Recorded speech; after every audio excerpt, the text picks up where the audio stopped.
kemustahilan memakzulkan Presiden Jokowi. Belakangan, sejumlah tokoh yang menamakan diri petisi 100, bahkan lebih, telah menggaungkan pemakzulan Presiden Jokowi.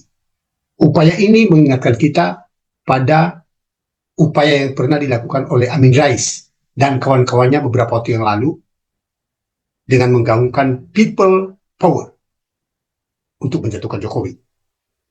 Apakah ini metamorfosis dari people power-nya Amin Rais? Saya sendiri kurang tahu.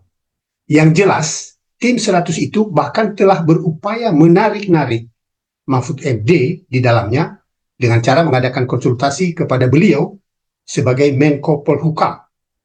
Sehingga Mahfud MD pun turut kena getahnya karena dinilai setuju dengan upaya pemakzulan yang dilakukan oleh atau yang telah dan sedang diupayakan oleh petisi 100 itu. Memang benar bahwa pasal 7A Undang-Undang Dasar 1945 menyatakan bahwa presiden dan atau wakil presiden dapat dimakzulkan dari jabatan apabila telah melakukan pelanggaran hukum berupa pengkhianatan terhadap negara, korupsi, penyuapan, tindak pidana berat lainnya, atau perbuatan tercela, maupun apabila terbukti tidak lagi memenuhi syarat sebagai presiden dan atau wakil presiden. Nah, sekalipun sudah dikatakan begitu, tapi prosesnya itu tidak gampang. Mari kita lihat pada pasal 7B, prosesnya ya. Yang pertama, DPR mengajukan permintaan kepada MK untuk memeriksa, mengadili, memutus sangkaan DPR bahwa presiden dan atau wakil presiden telah melakukan pelanggaran hukum seperti tersebutkan pada pasal 7A. Kedua, MK memeriksa, mengadili, dan memutus perkara atas dugaan bahwa presiden telah melakukan pelanggaran hukum.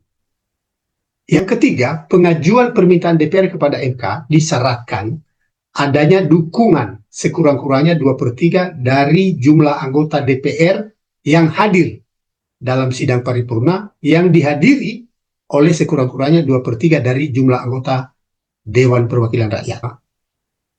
Ini artinya dari 575 anggota DPR yang ada saat ini harus dihadiri oleh minimal 383 anggota DPR dan harus didukung oleh minimal 191 anggota DPR. Sekarang mari kita berhitung. Katakanlah anggota DPR dari PDIP sebanyak 128 orang dan semua hadir serta mendukung upaya pemakzulan Presiden Jokowi karena mereka sudah dongkol kepada Presiden Jokowi.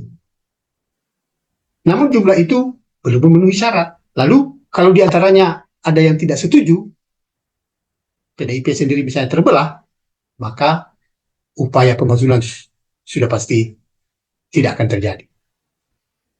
Pertanyaannya, apakah anggota DPR dari partai lain juga mendukung? Bisa ya, bisa tidak.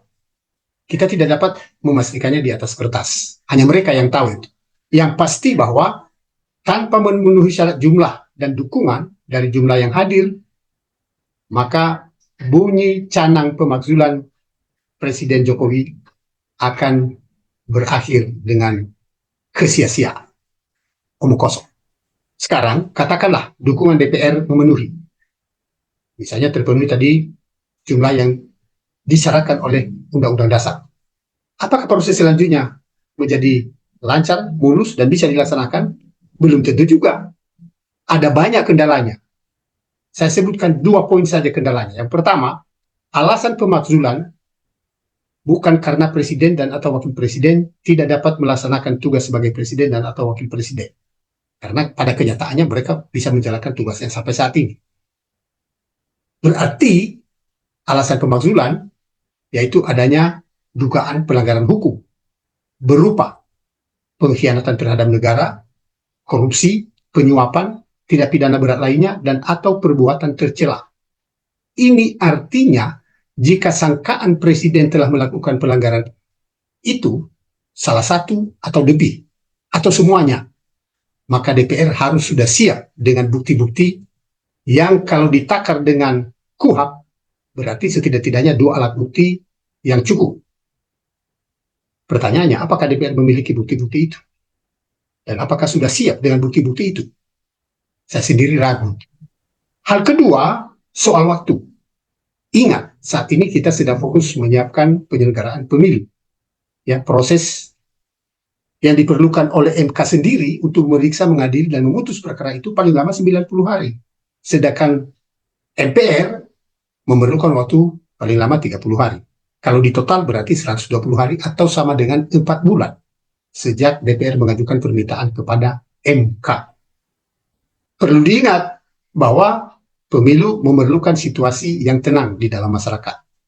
Tetapi di sisi lain, proses pemakzulan pasti mengundang perhatian publik, baik yang pro pemakzulan maupun yang kontra. Nah, jika MK memaksakan diri untuk melayani permintaan DPR, sudah pasti perhatian masyarakat tersedot ke sana. Dan ini bisa mengganggu serangkaian kegiatan pemilu, mulai dari pemungutan suara sampai penetapan calon presiden dan wakil presiden terpilih. Keadaan ini menurut saya pada gilirannya bisa menimbulkan gejolak politik dalam masyarakat. Dan DPR bisa jadi akan muncul pertengkaran politik yang berujung pada gesekan-gesekan. Bukan hanya gesekan pemikiran, tetapi juga gesekan fisik di antara pro kontra, baik di dalam masyarakat maupun di DPR sendiri. Sebab sebagian besar pendukung Jokowi tidak akan diam. Mereka pasti tidak menerima upaya pemakzulan yang dilakukan terhadap Jokowi yang mereka cintai. Bahwa ada sejumlah tindakan Jokowi yang dipersepsikan telah merusak demokrasi di Indonesia, saya kira tidak dapat diterima begitu saja oleh para pendukung Jokowi. Sehingga mereka akan melakukan perlawanan. Terlebih lagi karena tingkat kepercayaan masyarakat kepada DPR jauh di bawah kepercayaan kepada Presiden Jokowi. Dan ini bukan tidak mungkin tuntutan ini akan berbalik arah dari masyarakat kepada DPR yang menuntut DPR untuk dibubarkan. Repot kan? Persoalannya, jika selama proses pemeriksaan di MK terjadi demo besar-besaran, sudah pasti efek-efek sampingan yang akan bermunculan. Yang pertama itu kan pengerahan petugas keamanan dari kepolisian dan TNI, biaya yang dikeluarkan tidak sedikit. Dan ini akan menyedot anggaran negara yang nanti akan berakhir dengan sia-sia. Tapi katakanlah proses itu bisa berjalan dengan baik. MK memeriksa, mengadili, dan memutus perkara tersebut. Jika hasilnya terbukti misalnya, maka kemungkinan akan bisa berjalan mulus di DPR. Tetapi catat, ya, harap dicatat, tidak demikian di kalangan masyarakat. Rakyat bisa memberikan perlawanan yang keras. Dan ini akan menyusahkan DPR. Terlebih lagi kalau tidak terbukti. DPR bisa menjadi bulan-bulanan anggota masyarakat yang menolak pemakzulan. Untuk itu, saya menyarankan agar proposal pemakzulan yang digagas oleh tim 100 atau katakan sekarang ini dikatakan sudah 1000, lebih baik memakai pikiran, tenaga, dan waktu untuk mengawal pelaksanaan pemilu, ketimbang memboroskan waktu, pikiran, energi pada hal yang tidak perlu. Lakukanlah yang bisa dilakukan agar proses pemilu ini dapat berjalan dengan lancar, terhindar dari kecurangan-kecurangan, sehingga hasil yang kita peroleh nanti, siapa presiden dan wakil presiden yang nantinya ditetapkan hasil pemilihan, itu menjadi pemimpin kita dan kita dukung untuk kepentingan bangsa dan negara kita. Itu saran saya. Kalau Anda punya saran lain, Anda pendapat lain, silakan tulis di kolom komentar.